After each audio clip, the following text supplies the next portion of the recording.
Today I'm here at Coughlin Gerhart, and I'll be speaking with Associate Lindsey L. Johnson about basics of business succession planning. How you doing today?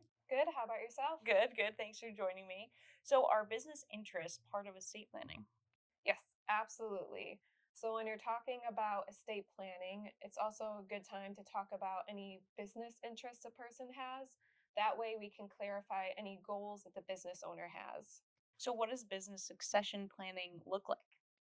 So, business succession planning is part of the conversation for estate planning. So, we want to discuss what the business is, if it's a sole proprietorship or if it's an LLC, because we want to see who the current owners are, who has the ability to make decisions on behalf of the business. And then we also want to see what their goals are, what they see the business moving towards in the future. So another thing when talking about business succession is an operating agreement, especially if the business owner has an LLC, because that'll tell us who has the interest in the business, so who can sign on behalf of the business, make decisions. And then it also tells us if there's any sort of language in there about succession planning. Okay, so what are the key documents that kind of go along with this? So the key documents kind of previously stated, one of them is the operating agreement if there's an LLC. Um, so the operating agreement again tells you who the owner is, if there's succession language in there. If there's no operating agreement, we might want to have a discussion about creating one, because otherwise, New York State statute tells us what's going to happen to the business.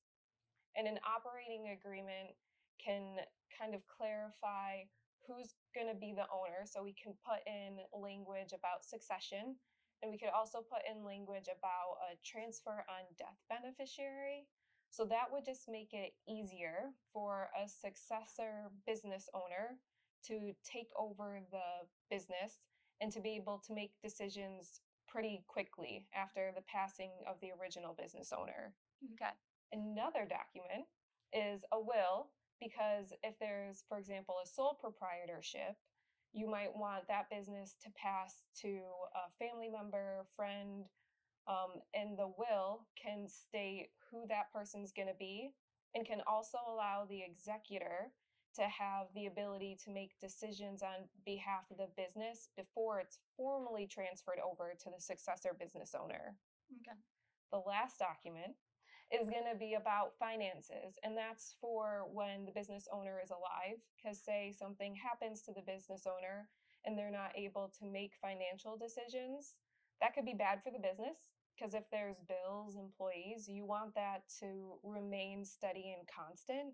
So by having that power of attorney in place, it really instills stability for the business. So there's always somebody that can make decisions on behalf of the business.